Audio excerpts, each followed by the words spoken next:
Di dalam perjanjian kerja ini harus benar-benar hubungan pekerja antara pengusaha dengan pekerja itu harus benar-benar dilindungi. Ya. Nah, kita lihat dari perjanjian kerjanya. Ya. Seperti saya bilang tadi, itu harus tertulis. Ya, sesuai dengan peraturan perundang-undangan atau juga bisa lisan. Lisan kalau orangnya dapat dipercaya, jika tidak bawa satu orang mungkin dari dinas tenaga kerja atau apa sebagai saksinya, bahwa dia mengucapkan hal itu. Karena kalau lisan bisa jadi pada saat sesuatu terjadi dia menolak mengakui telah mengatakan seperti itu. Atau kalian bisa rekam video, bukan hanya rekam suara tapi rekam video biar lebih valid. Suara pun bisa diidentifikasi oleh kepolisian itu benar suara dia atau tidak. Tapi kalau mau lebih valid, video bergerak saat dia mengucapkan itu kalian rekam. Ya, perjanjian dalam pasal 52 yang diadopsi dalam pasal 1320 KUH Perdata, yaitu kesepakatan antara kedua belah pihak. Ya. Jadi dalam perjanjian kerja ini harus ada kesepakatan, sepakat dua belah pihak ingin melakukan perjanjian kerja itu. Yang kedua itu kemampuan atau kecakapan melakukan perbuatan hukum. Jadi orang yang melakukan perjanjian kerja adalah orang yang dewasa. Ya. Waras. Tidak boleh anak-anak. Tidak boleh juga orang yang tidak waras dalam melakukan perjanjian kerja. Jika ada, mungkin saat sekarang ini kita lihat di sosial media ada yang mempekerjakan orang Down syndrome, itu dalam perjanjian kerjanya harus bersama orang tuanya atau keluarganya yang normal. Karena kalau hanya antara bos dengan pekerja Down syndrome ini yang berwawancara, mungkin akan banyak ada masalah. Ya, kita lihat juga ya di video yang beredar itu, bahkan saat gajian ini orang tuanya juga datang untuk melihat bahwa si bos sudah memberikan gaji kepada si pekerjanya. Yang ketiga, adanya pekerjaan yang diperjanjikan. Ya, harus ada jelas. Pekerjaan yang diperjanjikan itu harus jelas. Apa yang boleh, apa yang tidak, apa yang menjadi hak, apa yang menjadi kewajiban, semua harus jelas. Kan? Perjanjian pekerjaan itu tidak bertentangan dengan ketertiban umum, kesusilaan, dan peraturan perundang-undangan. Jadi perjanjian kerja itu batal jika melanggar ketertiban umum, kesusilaan, dan peraturan perundang-undangan. Apa contoh? Maaf, menjadi PSK. Walaupun ada perjanjian kerja, itu perjanjian kerjanya tidak sah. Karena yang dilanggar oleh ketertiban umum dan kesusilaan. Atau ada perjanjian kerja antar narkotika, antar sabu misalnya. Jadi kurir sabu, ada perjanjiannya, tetap itu tidak berlaku. Ya. Bilang situ jika terjadi sesuatu maka akan menjadi tanggung jawab pihak pemilik barang. Pihak pengantar tidak dilibatkan. Tidak berlaku, karena kalau ketangkap, yang mengantar juga ditangkap polisi. Jelas ya, karena dalam peraturan perundang-undangan kalau misalnya sabu itu ada pasal untuk kurir. Ya, kurir sabu itu ada pasalnya sendiri.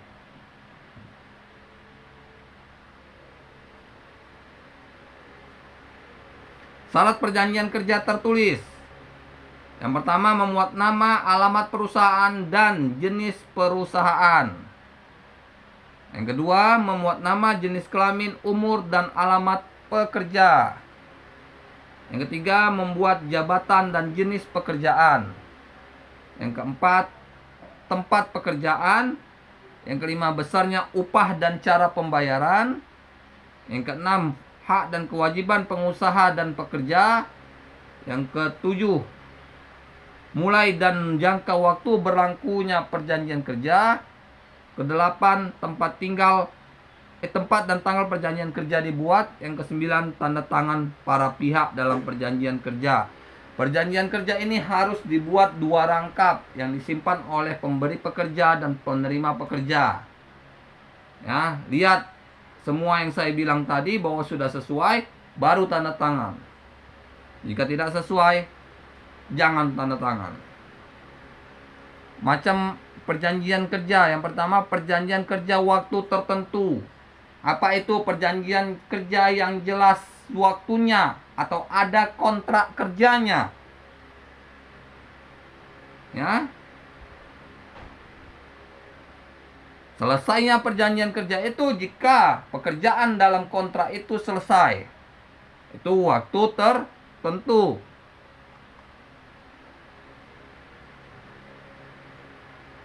Karena pada intinya pekerjaan waktu tertentu itu adalah pekerjaan yang sekali selesai dan sementara sifatnya. Ya. Itu pekerjaan yang selesai lebih kurang 3 tahun atau paling lama 3 tahun. Pekerjaan yang bersifat musiman. Pekerjaan yang berhubungan dengan pokok baru, dengan produk baru, atau masih dalam percobaan penjajakan. Ya, apa ini contohnya? Contohnya misal membangun sebuah gedung, maka perjanjian kerja yang ada ini ada perjanjian kerja waktu tertentu. Kapan? Saat dimulainya membangun sampai saat selesainya bangunan tersebut dibangun. Ya. Ada perjanjian kerja waktu tidak tertentu. Ya, ini masa percobaan 3 bulan. Ya, dalam hal ini masa percobaan tersebut pengusaha dilarang membayar upah di bawah upah minimum berlaku. Itu dilarang.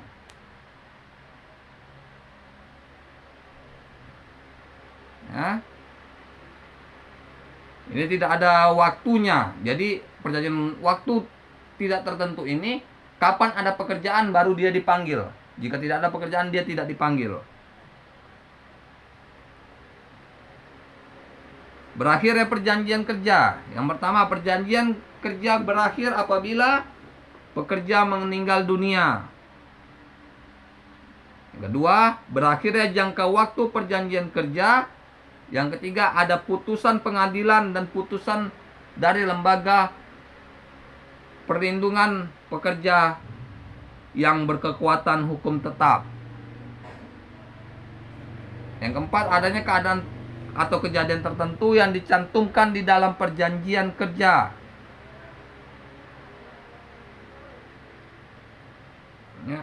Perjanjian kerja tidak berakhir karena meninggalnya pengusaha atau beralihnya hak atas perusahaan.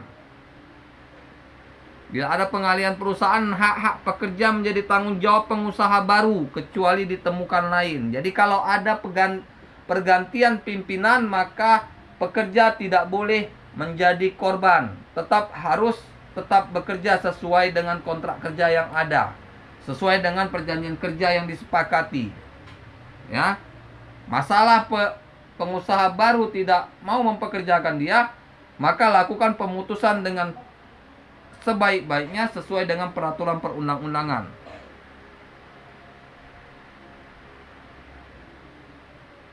Ya, karena jika pengusaha meninggal dunia, ahli waris dapat melakukan pengakhiran hubungan kerja bila ahli waris tidak sanggup melaksanakan usaha tersebut. Akan tetapi bila pekerja yang meninggal dunia, maka ahli waris pekerja berhak mendapatkan hak-haknya sesuai dengan peraturan yang berlaku.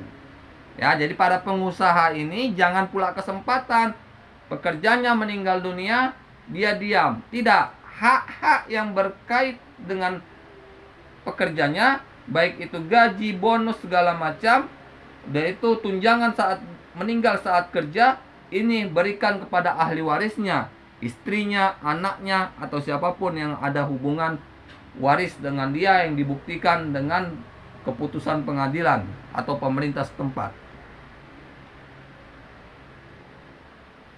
Ya.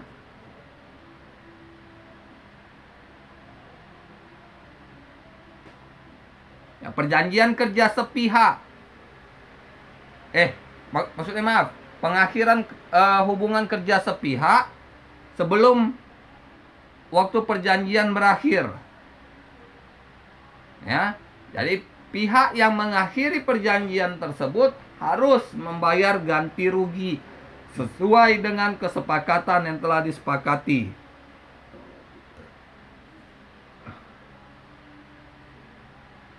Ya. Jika perjanjian kerja waktu tidak tertentu dibuat secara lisan, maka pengusaha harus membuat surat pengangkatan yang berisi nama dan alamat pekerja, tanggal mulainya bekerja, jenis pekerja, dan besarnya upah yang diterima pekerja. Jadi harus dibuat secara jelas. Oke, demikianlah pertemuan perjanjian kerja hari ini.